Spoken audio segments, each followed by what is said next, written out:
En Côte d'Ivoire, c'est 5158 médecins, soit un médecin pour 5700 personnes. Nous sommes 30 millions d'habitants.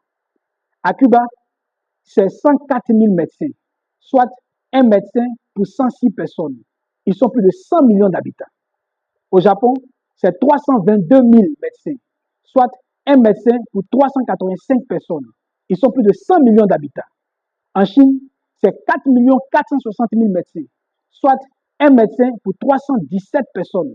Ils sont plus de 1 milliard 400 millions d'habitants. En France, c'est 220 000 médecins, soit un médecin pour 312 personnes. Ils sont plus de 68 millions d'habitants.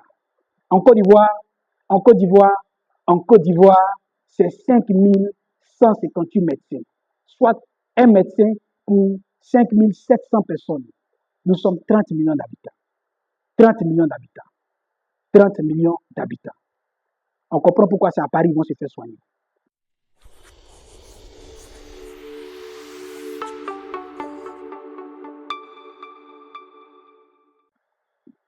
Bonjour à tous, je suis Dabé Nogbo, le plus jeune président de parti politique dans l'histoire de la Côte d'Ivoire et dans toute l'Afrique.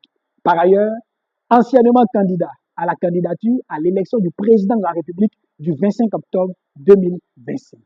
Je voudrais donc échanger avec vous sur un thème important, un thème utile, un thème nécessaire et un thème plus que fondamental à l'évolution de notre pays, la Côte d'Ivoire.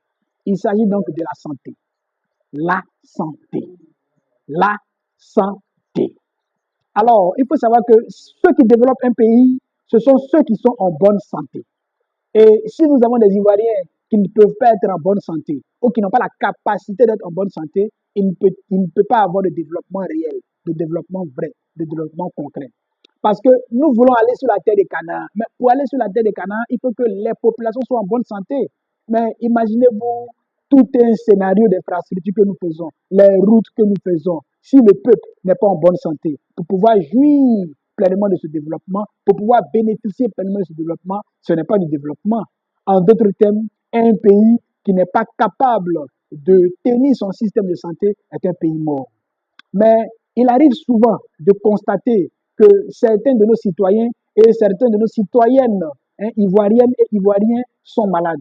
Les Ivoiriens sont donc obligés souvent de s'inscrire dans un élan de solidarité en contribuant, en cotisant 1000 francs, 1000 francs, 500, 500, 5000, 5000, 2000, 2000 pour soutenir nos compatriotes, nos citoyens et nos citoyennes malades. Alors que l'État est là. Alors que l'État est là. Alors que l'État est là. Souvent, quand vous allez dans les hôpitaux, si vous n'avez pas d'argent, vous risquez de perdre la vie. Vous risquez de perdre la vie. Et les cas sont légion. Les cas sont légion. Quand vous prenez par exemple le pays comme Cuba, mais à Cuba, le système de santé est gratuit parce que là-bas, la santé est considérée comme un droit constitutionnel. Mais je pense que la Côte d'Ivoire a les capacités de le faire. La Côte d'Ivoire a toutes les capacités intellectuelles et les capacités naturelles. Nous avons donc les ressources naturelles qu'il faut pour adosser politiquement, adosser économiquement, n'est-ce pas, ce projet ou cette volonté de rendre la santé gratuite de notre pays pour le bonheur des Ivoiriens. Ne jouons pas avec la santé parce que c'est à partir de la santé que nous développons une nation. Un pays où les populations ne peuvent pas être en bonne santé, ou n'ont pas la capacité d'être en bonne santé, est un pays mort, est un pays qui ne peut pas penser et construire le développement. Il est important que nous nous intéressions et que nous renforcions davantage notre système de santé, relever les défis de notre système de santé pour que les populations puissent se sentir à l'aise, pour que les populations puissent se sentir en bonne santé, afin qu'ensemble nous engagions le développement. Merci de m'avoir suivi et à bientôt pour une prochaine minute.